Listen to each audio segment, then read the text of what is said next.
Hello बच्चों, आज का जो हमारा वीडियो लेक्चर का जो टॉपिक है वो है सुल्ताना रजिया। इल्तुतमिश के बाद जैसे कि मैंने अपने पिछले वीडियो लेक्चर में आप लोगों को बताया था कि इल्तुतमिश अपनी पुत्री रजिया को अपना उत्तराधिकारी उसके द्वारा मनोनीत किया गया था। लेकिन उसकी मृत्यु के बाद जो अमीर वर्ग है उन्होंने रजिया को गद्दी पर नहीं बिठाकर उसके ज्येष्ठ पुत्र रुकनुद्दीन फिरोज शाह को गद्दी पर बैठाया। लेकिन रुकनुद्दीन एक विलासप्रिय और अयोग्य शासक था, इसलिए उसने गद्दी पर बैठते ही अपना जो समय है भोग विलास और आमोद प्रमोद में बर्बाद करना शुरू कर दिया और शासन की जो सारी बागडोर है वो उसकी जो माँ थी शाह तुर्कान उसके हाथ में आ गई। शाह तुर्कान बहुत ही षड्यंत्रकारी महिला थी और जैसे ही सत्ता उसके हाथ में आई उसने उसका दुरुपयोग करना आरंभ कर दिया। शाह तुर्कान और रुकनुद्दीन के व्यवहार से जो मलिक और जो अमीर वर्ग था वो उसके विरुद्ध हो गए और उन्होंने जगह जगह पर विद्रोह आरंभ कर दिए, जैसे कि मुल्तान में, लाहौर, हांसी और बदायूं में। इसी समय विद्रोही के दमन करने के लिए रुकनुद्दीन फिरोज शाह अपनी राजधानी से आगे बढ़ा। लेकिन फिरोज की अनुपस्थिति में रजिया ने उसके और उसकी मां के शासन के विरुद्ध जो असंतोष फैला हुआ था उसका लाभ उठाया और वो स्वयं लाल कपड़े पहनकर शुक्रवार की जो नमाज है उसमें जो एकत्रित जनता है उसके सामने उपस्थित हुई और उसके द्वारा शाह तुर्कान के कुचक्रों के विरुद्ध सहायता की प्रार्थना की गई। साथ में ही उसने जनता को यह भी याद दिलाया कि उसके पिता इल्तुतमिश ने उसे ही अपना वैध उत्तराधिकारी घोषित किया। रजिया की यह जो ये इस तरह का जो कार्य किया गया उसके कारण जनता में अनुकूल प्रतिक्रिया हुई और जनता ने महल पर आक्रमण करके वहां पर शाह तुर्कान को बंदी बना लिया। सेना और अमीर भी अब रजिया की से मिल गए थे और उन्होंने फिरोज के लौटने के पहले ही रजिया का राज्यारोहण कर दिया। रजिया दिल्ली की जनता और अमीर वर्ग के सहयोग से दिल्ली की गद्दी पर बैठी थी, लेकिन प्रांतों के राज्यपाल और तुर्क अमीरों का एक ऐसा संगठन था या शक्तिशाली दल था जो रजिया को का समर्थन नहीं करता था। इसलिए ये रजिया को हटाना चाहते थे और उन्होंने इसके लिए दिल्ली पहुंचकर और रजिया को घेर लिया। उसका जो वजीर था निजामुद्दीन जुनैदी वो भी इन विरोधी अमीरों से मिल गया और इस समय रजिया इतनी शक्तिशाली नहीं थी कि वो इन विरोधी अमीरों को हरा सके। इसलिए उसने अब कूटनीति से काम लिया और उसने मलिक मोहम्मद सालारी और कबीर खां अयाज नाम के जो दो तुर्क सरदार थे उनको गुप्त रूप से अपनी ओर मिला लिया और उसने वजीर जुनैदी और अन्य जो विद्रोही सरदार थे उनको बंदी बनाने की योजना बनाई। लेकिन यह जो षड्यंत्र है ये विद्रोहियों को पता चल गया, इसलिए वो अपने शिविर से भाग गए। किंतु उनमें से जो अधिकांश विद्रोही थे वो पकड़े गए और उनका वध कर दिया गया। वजीर जुनैदी सिरमूर की पहाड़ियों में भाग गया।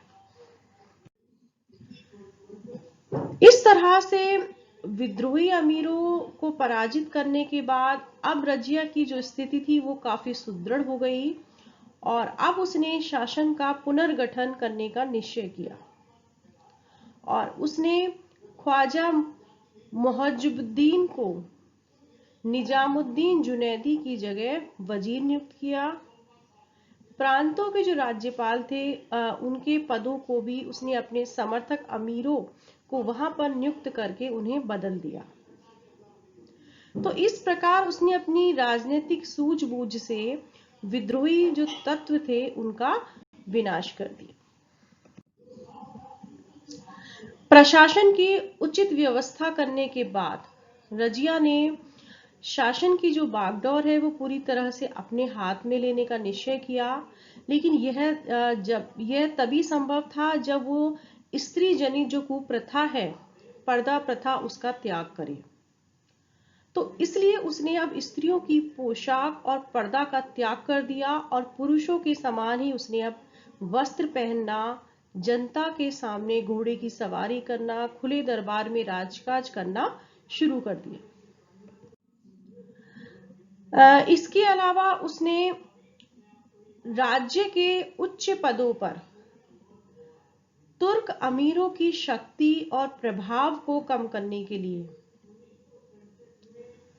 उसने गैर जो तुर्की अमीर हैं उनको नियुक्त करना आरंभ किया, जिससे कि प्रशासन में उसका जो प्रभाव है वो बढ़ सके।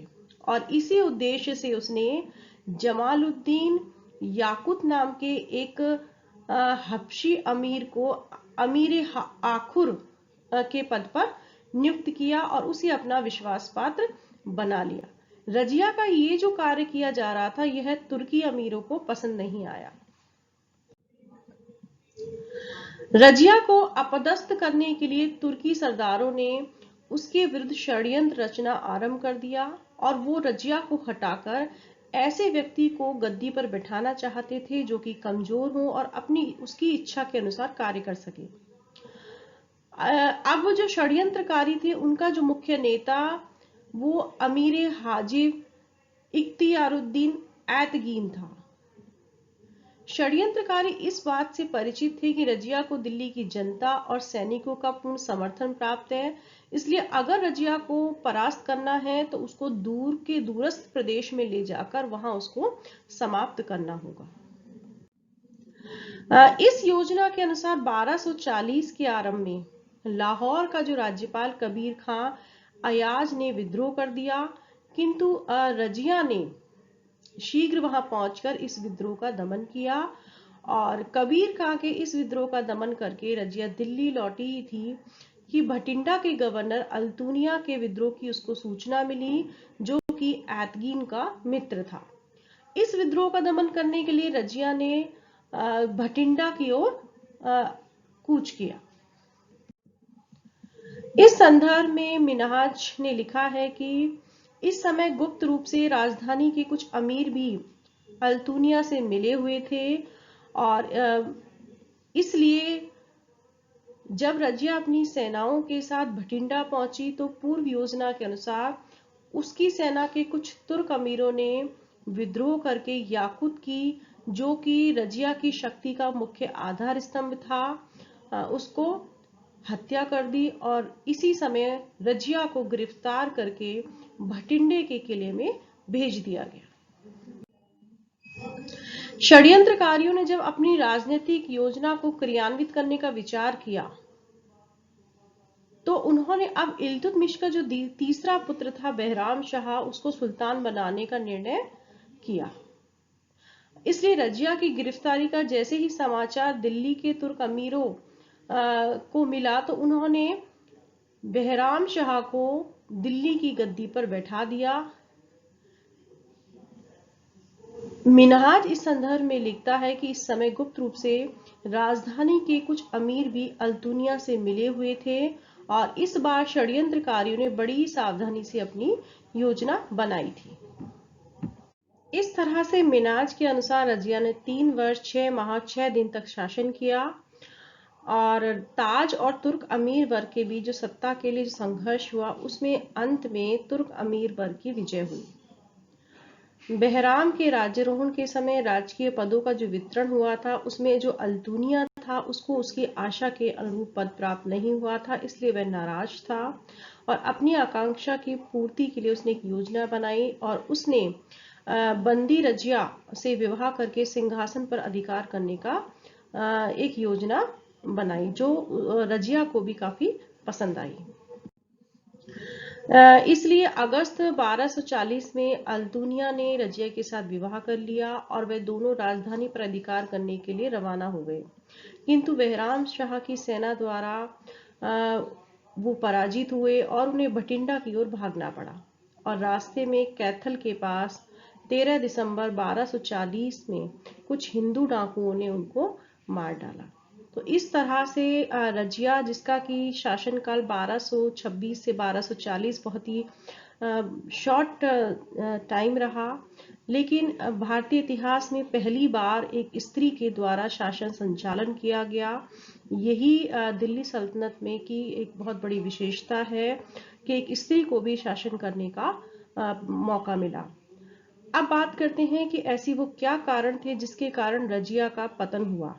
तो रजिया का जो पतन का जो मुख्य कारण माना जाता है, वो माना जाता है कि जिस तरह से रजिया ने अपना रहन सहन बदला था, या जिस तरह का व्यवहार रजिया के द्वारा किया जा रहा था, जिस तरह से पर्दा प्रथा का उसके द्वारा त्याग किया गया था, ये जो संकुचित विचारधारा के जो तुर्क अमीर वर्ग है, उसके द्वारा इस चीज का विरोध किया गया। तो एक तरह से रजिया का स्त्री होना ही उसके पतन का मुख्य रूप से कारण रहा।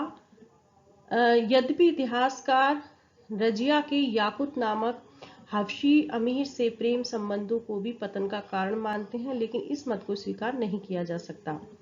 यद्यपि रजिया इल्तुतमिश के सभी पुत्रों में सबसे योग्य थी, लेकिन चूंकि वह एक स्त्री थी और एक स्त्री या कह सकते हैं कि पुरुष प्रधान समाज में एक स्त्री द्वारा शासन का संचालन किए जाने को पुरुष बर्दाश्त नहीं कर सके, और इसके कारण तुर्क अमीरों ने सामूहिक रूप से संगठित होकर एक स्त्री को गद्दी से पदच्युत कर दिया।